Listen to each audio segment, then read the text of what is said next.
Ayan, Diyos mio, kitang-kita na. Ayan, oh, nakalagay, House of Representatives. Merong receive date. Ayun, oh, ayan, oh, ayan, oh, ayan, nasa taas. Merong receive date, December 11. Time, 4:08 p.m. Aba, hapon na. At ang nag-receive ay si Relly. Ayan, si Relly. Nakalagay dyan, House of Representatives, Bills and Index Service. Ayan, oh, may tatak ng pagkasuri.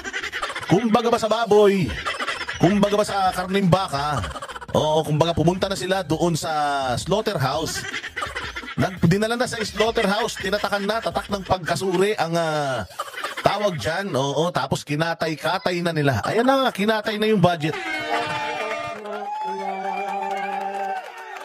Oh, eto ang nakalagay sa bandon sa Nabilugan, Republic of the Philippines, 19th Congress, 3rd Regular Session. Conference Committee Report. Ayan, the Bicameral Conference Committee on the Disagreeing Votes.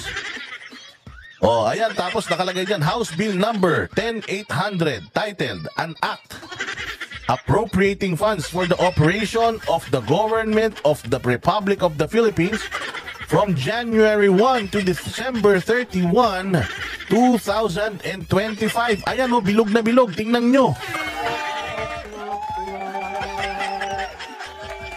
Nakalagay dito, having met after full and free conference, have agreed to recommend and do hereby recommend to their respective houses that House Bill number 10800 be approved with amendment as follows. Walang amendment as follows. Ayan, nakikita nyo dyan sa baba. Ayan, tatabi ko para makita nyo. Ayan, nakita nyo, may mga pirma. Ayan, may mga pirma, pinirmahan nila yung papel na yan,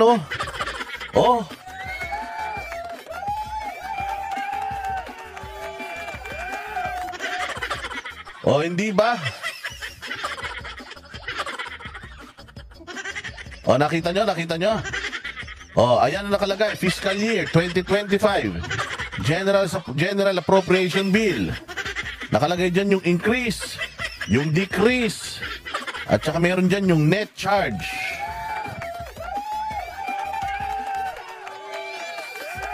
At nandiyan dyan, mga bossing, yung mga blanco. Yun, nakikita nyo doon sa may bandang baba. Yung, ang pangalan ay National Fisheries Research and Development, blanco. Yung Philippine Center for Post-Harvest Development and Mechanization,